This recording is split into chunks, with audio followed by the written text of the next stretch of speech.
Alexander II, January 18th, 921,207,162 AD. In his teachings, Alexander would refer to this experience as the first long moment, but would always point out that in linear time it was the second. He awoke. The long moment had finally passed. He awoke naked and in space, overlooking what another might have only been able to discern as the earth by observing the somewhat familiar features of its now very distant moon. For it had been over 900 million years since he had been stolen from his bed and forced to share his mind with that of the strange, unknown, seemingly mechanical being which had thrust its knowledge upon him. Earth's oceans had evaporated, and the breadth of her once brilliant sky was all but a single massive raging storm. Lightning scattered so often amidst all its heights that it seemed to light up as though a dim star resided at her center. None of the features that had once made her so distinguishable remained visible, and the only traces of her once proud people were a few lingering man-made satellites, now non-functional relics, the last survivors of a long-lost age. Though they themselves were doomed to submit to Earth's gravity eventually, despite the best efforts of the best engineers to keep them in orbit indefinitely, all of whom were long gone. There was nothing else. Alexander was alone. He did not question his situation. Above all, he had learned to accept what is for what it was, and question only that for which there were answers. The being, that odd construct that had addressed him as master, was gone, as were the children of man, as was any semblance of his former reality. Alexander was alone, and yet he was not alone. He and the nameless being were now one, and he found himself sometimes amused by their internal interactions with one another. He did not question his situation, but he did so all else. Only he knew the answers to his questions before he asked them. It is as it was to be Alexander. He remained motionless, all but for the occasional subtle turn of his gaze to some point of interest or another in slow distant orbit around his scorched, storm-wrought former home. He remained motionless and remained so for eons, contemplating the nuances of existence and drinking in his seemingly endless wealth of understanding all the while. Then a thought occurred to him, something that for which the entity that had so transformed him was impossible.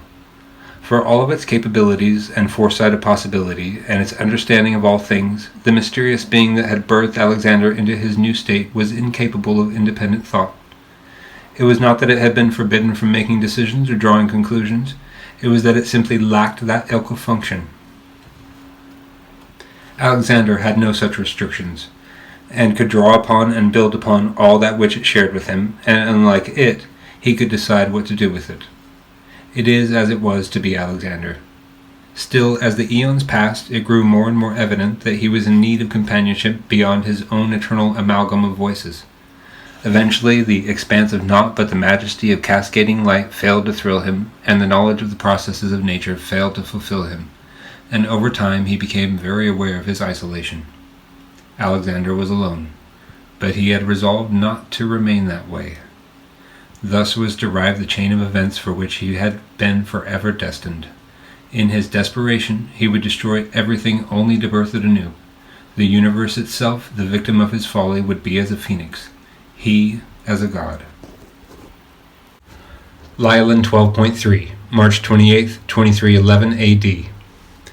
The Central Daniel Dwyer Museum was located not only in the birthplace of Daniel Dwyer himself, but also that of the ritual service of the blessing. The very first public blessing ever had happened here in these walls, and he saw it fitting to honor Emma Carter at the historic site. So she and her friend Rosa were flown to Dwyer, Nevada, as it had been so renamed, to receive the blessing in what turned out to be quite the attraction. Not since the years following the inception of the ritual offering of the blessing, over 170 years before, had the viewing arena been filled to capacity to observe a blessing in progress, but the public had clamored out in droves to witness the blessing of Emma Carter. Enthusiasts were so captivated that even those that could not be admitted entry celebrated instead on the exterior grounds, and there were easily 5 times the amount of people outside than had made it in, with more arriving every minute. Songs would rise above the crowd, giving way to chanting in other parts. Not one of them suspected that they had seen their last sunrise. Not one had reason to believe what terrible peril they were in. The crowd welled up in cheer as the caravan escorting Emma and Rosa to the entrance of the museum made its approach. In the presence of the veritable sea of people, Emma's fear of her ignorance was temporarily averted, and she couldn't help but feel a little more than overwhelmed by the outpouring of good vibes from the crowd. They were not here for Daniel, they were here for her. She could see shirts with her picture on it, and signs proclaiming that she was a hero, among banners and flags and all manner of things shouting her praise. Being as Emma could see through the eyes of others, she had often used this ability to experience vicariously that which held her interest through those experiencing it firsthand, affording her the benefit of having lived it without having to leave her home.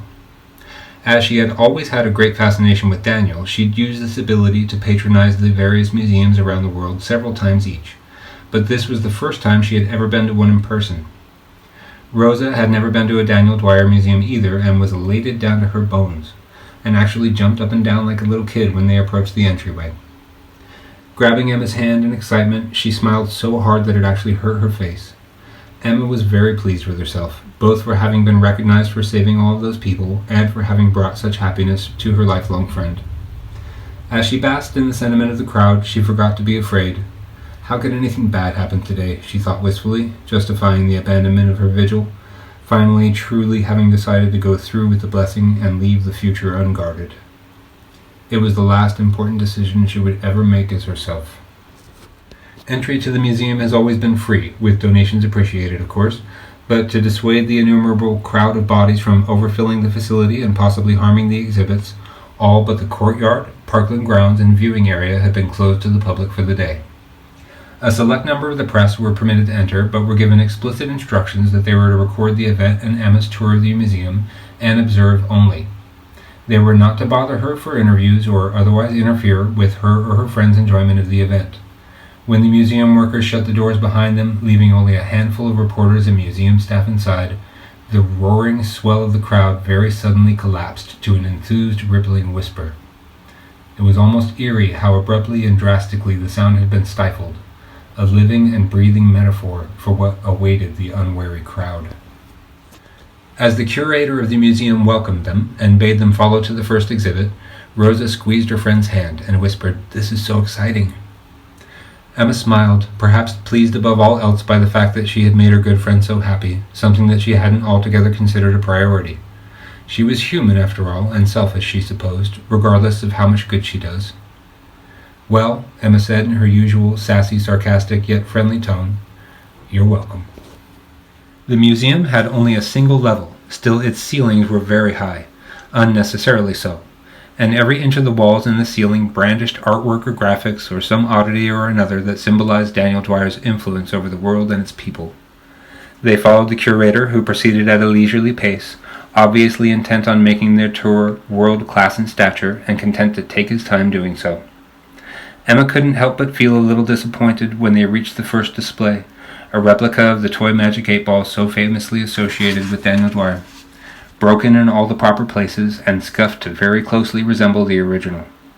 Her heart broke a little when she realized that even though she was standing directly in front of the exhibit, she was still seeing it through someone else's eyes.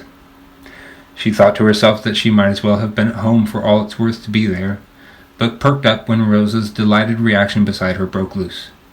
It was a good day, she decided. Nothing bad could happen today, she decided. The curator in his fine suit, reciting a much embellished, highly animated version of the usual museum spiel, among other exaggerated statements, had confidently proclaimed that much of the details surrounding the youth and upbringing of Daniel Dwyer are unclear, and several experts have speculated many possibilities from the information known to them. As this is a historical institution, we do not entertain possible truths. Everything you will learn on this tour is strictly factual. In fact, the museum is prohibited from making false statements and from citing or endorsing any religion or any other exclusive associations. Though, when the need arises, such as now, the notion that various theories exist to explain the facts or absence thereof which remain subjective to one degree or another will be addressed, always with the annotation that the facts are unknown. However, a true and intact knowledge of Daniel Dwyer's origin remains to this day lost to history. Rosa leaned and whispered into Emma's ear that she liked the way he talked, just at the precise moment that Emma was thinking what a pompous windbag he was. Emma thought it better to keep this to herself, because in every other version she foresaw of the next 10 seconds, he would overhear her attempt to whisper this sentiment to her friend, and they would both be embarrassed. The handsome curator's voice carried through the vast chambers, reverberating to the tune of those words. Daniel Dwyer's origin remains to this day lost to history.